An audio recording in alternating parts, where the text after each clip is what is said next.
So today we're going to do a little bit of a story time, and I'm going to talk to you about how I erased almost $18,000 worth of debt in a 6-month time frame. So if you're interested in seeing how I did that, stay tuned and continue to watch.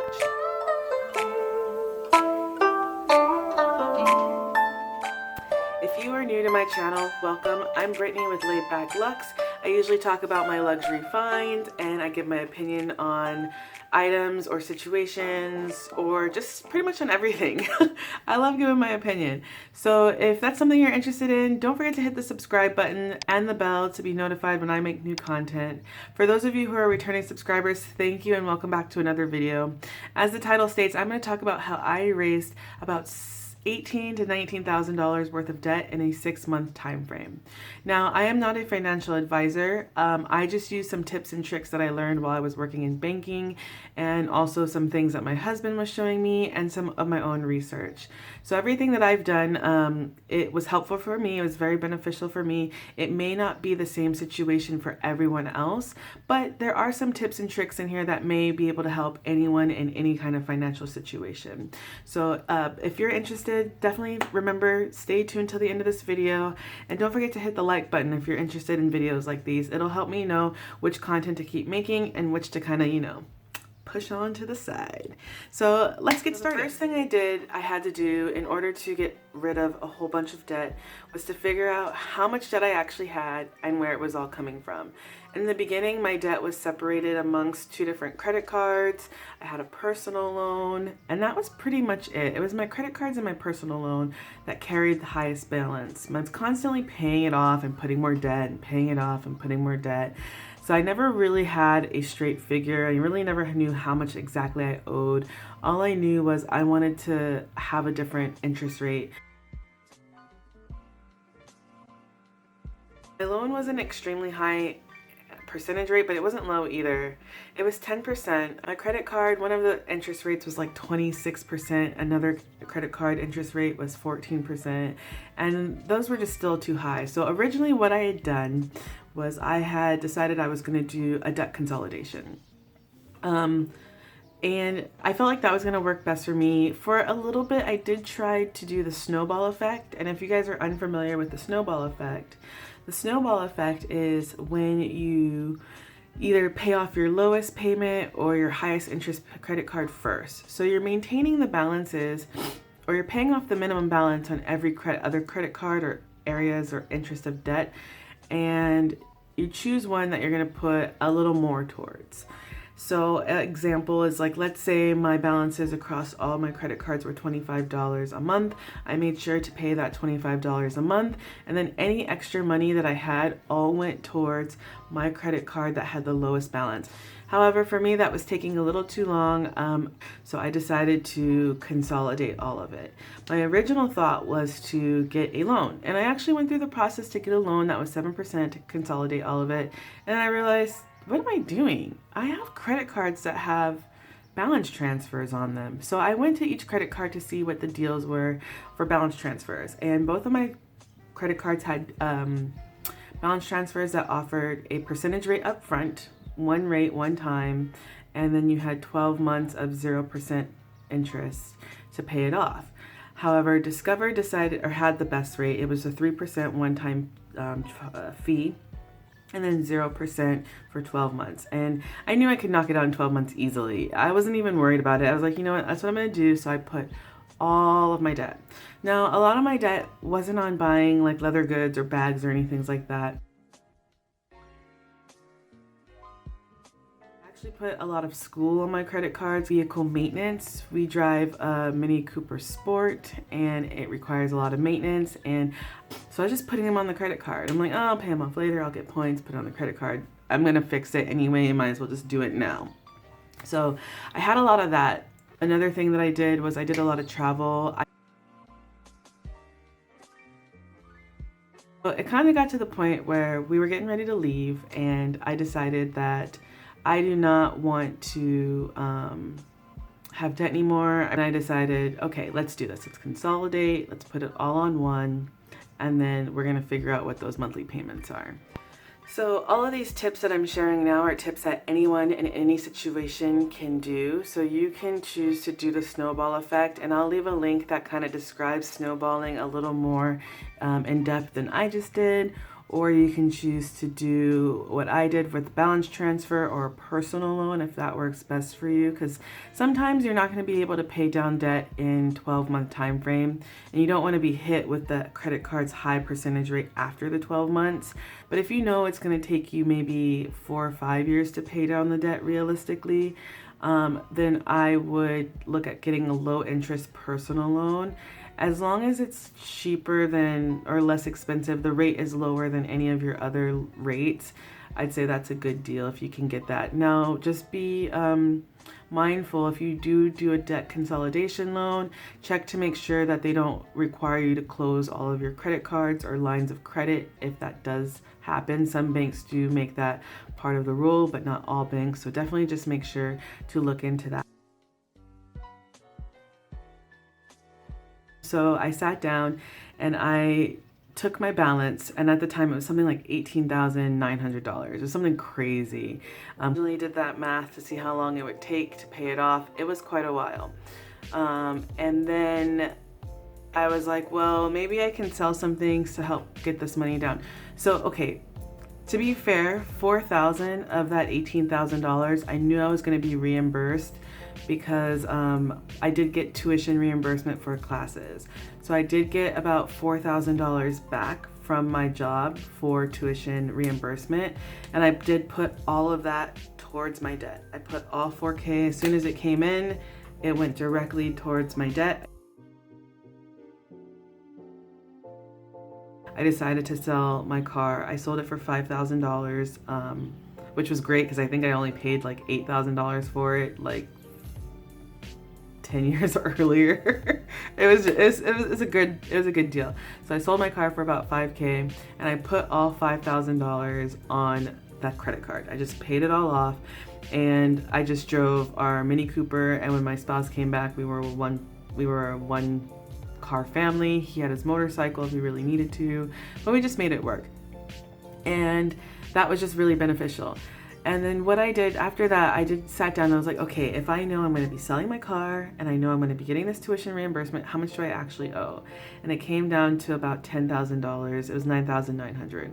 So I divided that by 6, and it brought me to roughly $1,700 that I would have to pay a month. And I said to myself, okay, I know for a fact I can pay $1,700 a month and be fine, and I'll still have money. I was still traveling. I realized that I really enjoy traveling, so I cut out everything. I cut out drinking. I don't drink often. I'll have a drink here and there, but I don't drink nearly as much as I used to. I used to be a drinker. Like, I would spend hundreds of dollars on a night out and not think anything of it. And it's not that I was drinking a lot, but I drink really expensive drinks. I drink $20, $25 a pour drinks when I do drink. I just stopped drinking. I also stopped going out to eat as much. I would only go out to eat maybe once a week, once every 2 weeks, and I wouldn't budget myself. I would just make sure that I realized whatever extra I'm spending is less. It's going to take longer time to pay off my debt, and I really wanted to hit my goal. So I just made sure that I just wasn't going crazy. An average dinner out would probably be about anywhere from 30 to 60 euro, depending on where I was going and how much food I ordered. So I did stay home. I took advantage of Netflix. I took advantage of anything that was outdoors. I was hiking. I went to the gym a lot if I was bored. I was taking my dogs out for walks. I was pretty much just hanging out at home until it came time to travel. And then when it came time to travel, I just made sure that I'd kind of limited myself on what I was doing. So I tried to keep the whole trip under $1,000, but that didn't always happen. But if I was traveling alone, it was pretty easy to do. I was just going to see sights, sightseeing, and buying food, and maybe a souvenir, 1 or 2 souvenirs. So I did take out funds before leaving. I would take out usually 500 euro, and I'd be like, all right, this is what I have for my 2 or 3 days. Let's make it work. And I would try not to swipe anything. Although sometimes I did. I would usually put spa days on my credit card. I'd put like the major purchases if I rented a car, the hotel, of course, and those would go on the card and then I'd pay them off either right away, like as I booked it, I'd pay it, or sometimes I would just wait till the whole trip was finished so I could see exactly how much I spent, and then I would just pay that off. And I think I might actually insert a graph. It was really funny because like you get a yearly review, and my yearly review of what I spent was just like all travel. It was ridiculous. I had any kind of money left over at the end of the month, I put extra towards it. So let's say that I didn't spend all $1,300 for that month and I had a leftover of $500, I would split that and I'd put $250 towards my bill, and maybe I would spend the other $250 and put that towards my trip.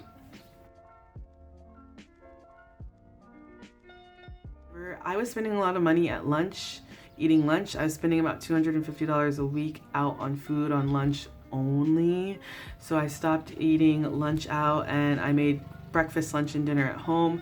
My husband's rule was if I bought it at the grocery store, he would pay for it. So that is what I did. I bought everything at the grocery store for like an entire month, and I would just breakfast, lunch, and dinner, snacks. Everything was on that bill, so that helped me a lot. I didn't really spend money on coffee. I'm not a big coffee drinker. I don't spend a lot of money on clothes. I think I go shopping 3 times, 4 times a year. Kind of it. I didn't do much, and I know not everyone is going to be able to use the same exact method that I did, that I just put more than half of my check towards my debt. Not everyone is set up that way, but you can look at those snowball effects or snowballing for credit cards. You can also look at doing balance transfers if you really need to. The balance transfer came in the most handy because I'm like, no interest for 12 months. You know how much money you spend on interest? It's crazy. So just take a look at your credit cards, see which has the lowest interest. Now, if you're not really good with credit cards or interest rates, I probably wouldn't do that. I'd probably do a secure loan. If you're someone who's just so easy to swipe a card and not pay it back, don't do it. Get a loan, a personal loan, consolidate everything, and pay it off that way. Take your time. If you're someone who lives paycheck to paycheck and you really have a limited income, I would look at the snowball effect. I think I'm calling it, I think it's right. Yeah, snowball effect. I'll leave a link down below for that. That may be more beneficial to someone who is on a stricter budget. And yeah, just work with your lenders. I've called credit card companies too and asked them to lower my interest rate. Sometimes they can give a promo to your interest rate so it'll be lower for a certain amount of time. Sometimes they can freeze your credit card. Sometimes that's really helpful if you do have issues swiping all the time. They can freeze your credit cards until you're able to pay it off, and then you can turn it back on. There's just so many different avenues to reach out there. Being debt-free does have its benefits. It's allowed me to be able to come to our new location and not have to stress about finding a job to pay off debt or bills. It allowed me the freedom to make choices that were more beneficial for me. I was actually able to turn down a job that was high paying, and I know I would have taken it if I was stuck with debt or credit card debt. I know I would have been like, oh, high paying job, let me get it, and I wouldn't have been happy. So it does free up a lot, and I know now when I do get a check, it's all mine. I can buy whatever I want, and I can save a lot better. It just has opened me up to so much. Even though I was carrying a lot of debt, I was really good. I had a great credit score because I always paid it on time and I always paid more. So it wasn't like I was really bad with my money. I just never sat down and paid it all off. I just always was like, I'm going to get another check. And when I'm like, oh my God, I'm not going to get another check, let me clean it up. I really just kind of went into overdrive and cleaned it up, and it feels so good. So going forward, I'm going to start practicing just, saving up, because it feels so good to save up for something and just be able to pay for it. So I'm gonna start saving up. I'm gonna start refocusing on what I'm buying items. Even if you're not in debt and you just want to not pay high interest rates, or if you do, like I know some people put bags on their credit card or purses and they know they can pay them off, but each month they're getting hit with at least a little bit of interest if they don't save it all up and pay it off at one time. And if that's something that's going to happen, like you're going to take about 4 or 5 months to pay it off, balance transfers can work out for that too, because you're only paying that one initial 3% versus that monthly 14 or 15% that a credit card may give you. So those are some things to think about too.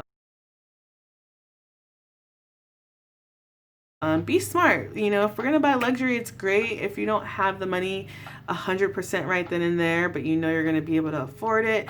Look for some alternatives to save money in the interim. I don't believe in paying more for something than I have to. I really don't like it. I try and find the best deals all the time. If you know me, that's why I shop abroad. I don't tend to shop luxury within the United States. And I do little things like that. I always shop sales, end of season sales, previous season sales. I don't spend a lot on shoes. I don't spend a lot on clothes, shoes, things like that.